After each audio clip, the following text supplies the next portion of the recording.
Hi friends, good evening. कैसे हैं friends? जो हमने अभी अपनी करंट अफेयर्स की श्रृंखला स्टार्ट की थी, उसी के अंतर्गत मैंने आपको पहला वीडियो दे दिया था। जनवरी माह के करंट अफेयर्स हम लोग पढ़ रहे हैं और ये हमारा दूसरा वीडियो है। बहुत इम्पोर्टेंट करंट अफेयर्स हैं और आगामी सभी परीक्षाओं के लिए बहुत इम्पोर्टेंट रहने वाले हैं। आइए बिना टाइम गवाए स्टार्ट करते हैं। 20 क्वेश्चन हम उस वीडियो में कर चुके थे।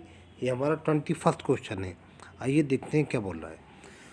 हाल ही में एक ही रॉकेट से 143 उपग्रह लॉन्च कर किसने विश्व रिकॉर्ड बनाया है? ISRO, NASA, SpaceX, CNSC. तो ये विश्व रिकॉर्ड बनाया है स्पेस एक्स ने। ये स्पेस एक्स जो कंपनी है, ये अमेरिका की कंपनी है और इसके मालिक का नाम है एलन मस्क। अगले क्वेश्चन पे आते हैं हम।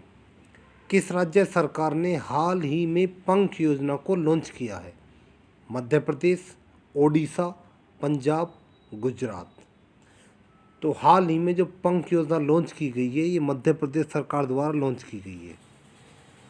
पंख, PANKH। यहाँ पर हर एक वर्ण का अपने आप में अलग अर्थ है। जैसे P का मतलब है प्रोटेक्शन, प्रोटेक्शन मीन्स रक्षा। ए का मतलब है अवेयरनेस, अवेयरनेस मीन्स जागरूकता। एन का मतलब है न्यूट्रिशन, न्यूट्रिशन का मतलब है पोषण। के का मतलब है नॉलेज, नॉलेज का मतलब है ज्ञान। एच का मतलब है हेल्थ, हेल्थ का मतलब है स्वास्थ्य। इस योजना को बेटी बचाओ बेटी पढ़ाओ योजना के अंतर्गत मुख्यमंत्री ने लॉन्च किया। कौन है यहाँ के मध्य प्रदेश के मुख्यमंत्री? तो मध्य प्रदेश के मुख्यमंत्री का नाम है शिवराज चौहान। उनके द्वारा से लॉन्च किया गया है। बेटी बचाओ बेटी पढ़ाओ योजना के तहत बेटियों के पोषण, स्वास्थ्य, ज्ञान, इन सब बातों को बढ़ावा देने के लिए, इन सब बातों को टैलेंट प्रदान करने के लिए। इसी के साथ हमारा नेक्स्ट क्वेश्चन बहुत इम्पोर्टेंट। एक्सरसाइज डेजर्ट 921 का आयोजन किस स्थान पर किया गया? कच्छ, जोधपुर, जयपुर, रणथंभौर। तो जो ये एक्सरसाइज डेजर्ट नाइट 21 है, इसका आयोजन जोधपुर में किया गया। जोधपुर में तो किया गया, लेकिन जोधपुर में किन सेनाओं के बीच में किया गया? देखिए, आप लोग जानते होंगे हाल ही में हमारे भारत में राफेल लड़ाकू विमान आए हैं। कहाँ से आए हैं? फ्रांस से। तो जो ये एक्सरसाइज हुई थी, इस एक्सरसाइज में फ्रांस के राफेल थे और जो हमने उनसे राफेल खरीदे हैं वो राफेल थे। उन दोनों के बीच ये संयुक्त सैन्य अभ्यास हुआ था। इसी का नाम है एक्सरसाइज डेजर्ट नाइट 21। इसी के साथ अब हम नेक्स्ट क्वेश्चन पे आते हैं। 23 क्वेश्चन हमारे हो गए हैं। अगला क्वेश्चन है हमारा 24वां। देखते हैं क्या बोल रहा है। 24th क्वेश्चन है हमारा। सबसे बड़ा तटीय रक्षा अभ्यास सी विजिल 21 का आयोजन किस देश में किया गया? रूस, भारत, अमेरिका, चीन। तो जो ये रक्षा अभ्यास है सी विजिल 21, इसका आयोजन भारत में किया गया। Next 25th question. हाल ही में रत्ने पनबिजली योजना किस राज्य में शुरू करने की घोषणा की गई? तो जो ये रत्ने पनबिजली योजना है, इसकी शुरुआत जम्मू कश्मीर में की जाएगी। ऑप्शन नंबर फर्स्ट हमारा करेक्ट आंसर है। इसी के साथ अब हम आगे बढ़ते हैं। नेक्स्ट क्वेश्चन है हमारा। आसियान सचिवालय में भारत के नए राजदूत के रूप में किसे नियुक्त किया गया? आसियान सचिवालय में भारत के नए राजदूत के रूप में किसे नियुक्त किया गया है? वी महाजन, जयंत खोबरागड़े, जयप्रकाश या राकेश गुप्ता। तो ये जो तैनात किया गया है, नियुक्त किया गया है, इनका नाम है जयंत खोबरागड़े। एशियन, एशियन हमारी है क्या? ये है association of south east Asian Nations. Association of south east Asian Nations, जिसका मुख्यालय कहाँ है? इसका मुख्यालय है जकार्ता में। ठीक है। इसी के साथ अब हम अपने अगले क्वेश्चन पे आते हैं। नेक्स्ट क्वेश्चन है हमारा क्वेश्चन नंबर 27। कहाँ की गुच्छी मशरूम को जीआई टैग प्रदान किया गया है? बिहार, उत्तर प्रदेश, गुजरात या जम्मू कश्मीर। तो हाल ही में जम्मू कश्मीर राज्य की गुच्ची मशरूम को जीआई टैग प्रदान किया गया है। ठीक है, इससे लास्ट वीडियो मैंने आपको बताया था कहाँ के वनस्पति चावल को जीआई टैग प्रदान किया गया है, उसका उत्तर आप कमेंट बॉक्स में देंगे। I will wait for that. Now let's come on to next question, question number 28। अगला क्वेश्चन है हमारा, आते हैं नेक्स्ट क्वेश्चन पे। 28 क्वेश्चन हमारा क्या बोल रहा है?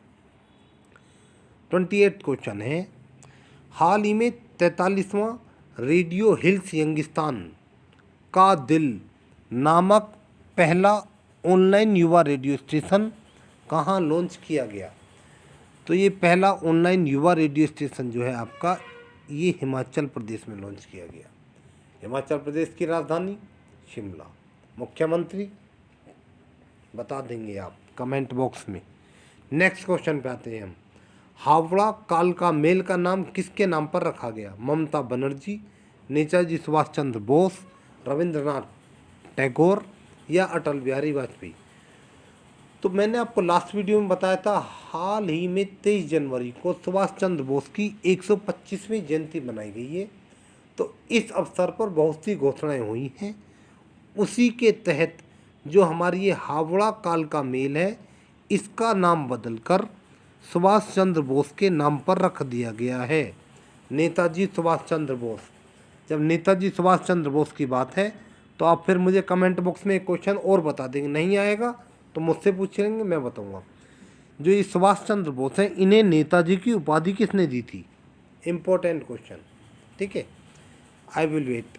आगे आते हैं अब क्वेश्चन नंबर 30 क्वेश्चन है हमारा, हाल ही में जारी ग्लोबल फायर पावर रैंकिंग में शीर्ष स्थान पर कौन सा देश रहा? अमेरिका, रूस, फ्रांस या जापान? तो जो ये ग्लोबल फायर पावर रैंकिंग जारी की गई है, इसमें प्रथम स्थान था अमेरिका का। ये है क्या? दुनिया की सबसे ताकतवर सेनाओं की सूची जारी की गई है। मतलब कि ये जो ग्लोबल फायर पावर रैंकिंग है, ये दुनिया की सबसे ताकतवर सेनाओं की सूची है। तो इसमें प्रथम स्थान कहाँ, किस देश की सेना को मिला? अमेरिका। दूसरा रूस, तीसरा चीन और भारत को कौन सा मिला है? चौथा स्थान। इसी के साथ हम अपने अगले क्वेश्चन पे आते हैं। Next question number 31। Question number 31 हमारा बोल रहा है, भारतीय जीवन बीमा निगम यानी LIC, लाइफ इंश्योरेंस कॉरपोरेशन के नए प्रबंध निदेशक कौन बने हैं? धीरज वर्मा, राकेश कुमार अरोड़ा, सिद्धार्थ मोहंती या राकेश कुमार? तो जो LIC के नए प्रबंध निदेशक बने हैं वो हाल ही में सिद्धार्थ मोहंती बने हैं। ऑप्शन नंबर 3 हमारा सही आंसर है। नेक्स्ट क्वेश्चन नंबर 32, गणतंत्र दिवस परेड में भाग लेने वाली भारत की पहली महिला फाइटर पायलट कौन बनी है? शिवांगी सिंह, भावना कंठ, अवनी चतुर्वेदी या मोहना सिंह?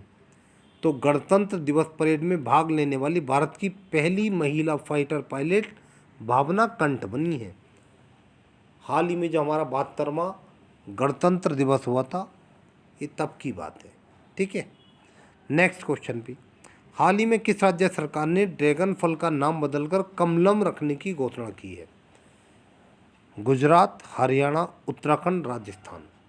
तो ये की है गुजरात ने।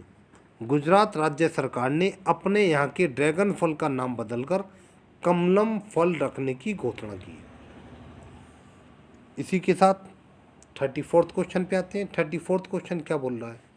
इंडिया इनोवेशन इंडेक्स 2020 में शीर्ष स्थान पर कौन रहा है? केरल, गुजरात, कर्नाटक या पंजाब?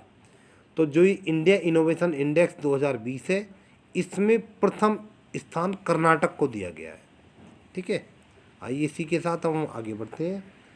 देखो, ये जो इंडिया इनोवेशन इंडेक्स है, ये नीति आयोग द्वारा जारी किया जाता है। किसके द्वारा जारी किया जाता है? नीति आयोग द्वारा इसे जारी किया जाता है। और किसकी तर्ज पर जारी किया जाता है? ग्लोबल इनोवेशन इंडेक्स, जो ग्लोबल इनोवेशन इंडेक्स है, उसी की तर्ज पर इसे नीति आयोग द्वारा जारी किया जाता है। प्रथम स्थान किस राज्य का रहा? कर्नाटक। जब प्रथम स्थान कर्नाटक का रहा तो अंतिम स्थान पर भी तो कोई रहा होगा। तो अंतिम स्थान पर बिहार, छत्तीसगढ़ और झारखंड, मतलब कि तीनों राज्य सबसे नीचे रहे। इसी के साथ हम अब अपने अगले क्वेश्चन पे आते हैं। Next question 35। हाल ही में किस देश ने ओपन स्काई ट्रीटी से अलग होने की घोषणा की? इटली, यूनाइटेड किंगडम, रूस या फ्रांस? तो हाल ही में रूस ने ओपन स्काई ट्रीटी से अलग होने की घोषणा की है। किसने? रूस ने। दिसंबर 2020 में अमेरिका बाहर हुआ था। कहने का मतलब हाल फिलहाल में ही कुछ दिन पहले, कुछ महीने पहले अमेरिका इस ट्रीटी से बाहर हुआ था और अब फिलहाल में रूस ने इस ट्रीटी से बाहर होने की घोषणा कर दी है। अगला क्वेश्चन है हमारा, सुरक्षा बलों के जवानों के लिए बाइक एम्बुलेंस रक्षिता किसने विकसित की? डीआरडीओ, सीआरपीएफ, ए और बी दोनों या इनमें से कोई नहीं? तो जो ये रक्षिता जो विकसित की गई ये डीआरडीओ द्वारा और सीआरपीएफ द्वारा दोनों ने एक दूसरे के सहयोग से इसको विकसित किया है। डीआरडीओ क्या होता है? DRDO, defence research and development organisation. मुख्यालय कहाँ है इसका? दिल्ली में। इसका अध्यक्ष का क्या नाम है? कमेंट बॉक्स में कमेंट कर देंगे। डीआरडीओ हुआ, इसरो हुआ, नासा हुआ, ये कुछ ऐसी चीज़ें जब आप करंट पढ़ेंगे तो अक्सर रिपीट होती रहेंगी। ठीक है। तो हाल ही में जो रक्षिता एक बाइक एम्बुलेंस है, इसका विकास किसने किया? डीआरडीओ और सीआरपीएफ ने। अगले क्वेश्चन पे आते हैं हम। क्वेश्चन नंबर हमारा 37 क्वेश्चन हमारा बोल रहा है, कौन सा शहर टॉम ट्रैफिक इंडेक्स 2020, कौन सा टॉम ट्रैफिक इंडेक्स 2020 में शीर्ष पर रहा है? मॉस्को, बर्लिन, टोक्यो या न्यू दिल्ली? तो इसमें जो शीर्ष स्थान पर रहा है वो रहा है मॉस्को। मॉस्को कहाँ है? मॉस्को रसिया में है, रूस। ठीक है।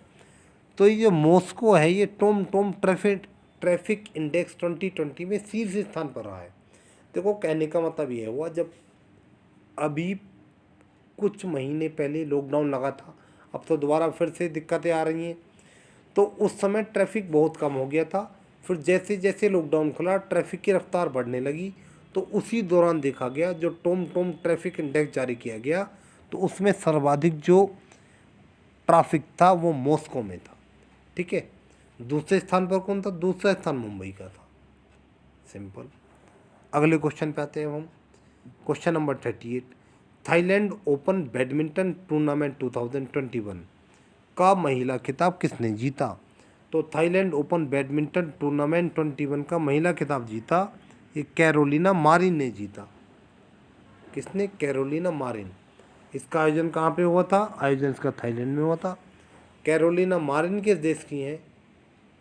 ये स्पेन की रहने वाली हैं। ठीक है। इन्होंने जीता क्या? Thailand Open badminton tournament 2021। Next, कोविड-19 वैक्सीन पाने वाले भारत के प्रथम नागरिक कौन बने हैं? तो भारत के वो प्रथम नागरिक कौन हैं जिन्हें कोविड-19 की वैक्सीन प्रदान की गई? राहुल सचदेवा, मनीष कुमार, अजय त्यागी या सोहन लाल? तो ये मनीष कुमार है। मनीष कुमार को कोविड-19 वैक्सीन, कहने का मतलब ये कोविड-19 वैक्सीन पाने वाले प्रथम नागरिक बने हैं। कौन? मनीष कुमार। मनीष कुमार ने कोविड-19 पेंडेमिक महामारी के दौरान बहुत निस्वार्थ भाव से अपनी सेवा प्रदान की गई थी, तो इसी बात को ध्यान में रखते हुए कोविड-19 की सबसे पहली वैक्सीन इन्हीं को प्रदान की गई। नेक्स्ट क्वेश्चन नंबर है अब हमारा 40, किस देश में 45,000 साल पहले बनाई गई दुनिया की सबसे पुरानी पेंटिंग पाई गई? 45,000 साल पहले। ब्राज़ील, दक्षिण अफ्रीका, इंडोनेशिया या भारत? तो ये जो 45,000 साल पहले बनाई गई पेंटिंग पाई गई है ये इंडोनेशिया में पाई गई है। ठीक है। इंडोनेशिया में कहाँ पर? इंडोनेशिया का एक सुलावेसी द्वीप है, उस सुलावेसी द्वीप पर ये पेंटिंग पाई गई है। इसी के साथ हमारे 40 क्वेश्चंस इस श्रृंखला के पूरे हो चुके हैं। नेक्स्ट वीडियो आपको जल्दी ही मिलेगा और आपको इसकी पीपीटी चाहिए तो मैंने डिस्क्रिप्शन में टेलीग्राम का लिंक दे रखा है, हमारे टेलीग्राम को आप ज्वाइन कर लेंगे और जल्दी ही इसी तरीके से आपको सारे सब्जेक्ट टॉपिक वाइज ऐसे ही मिलते रहेंगे।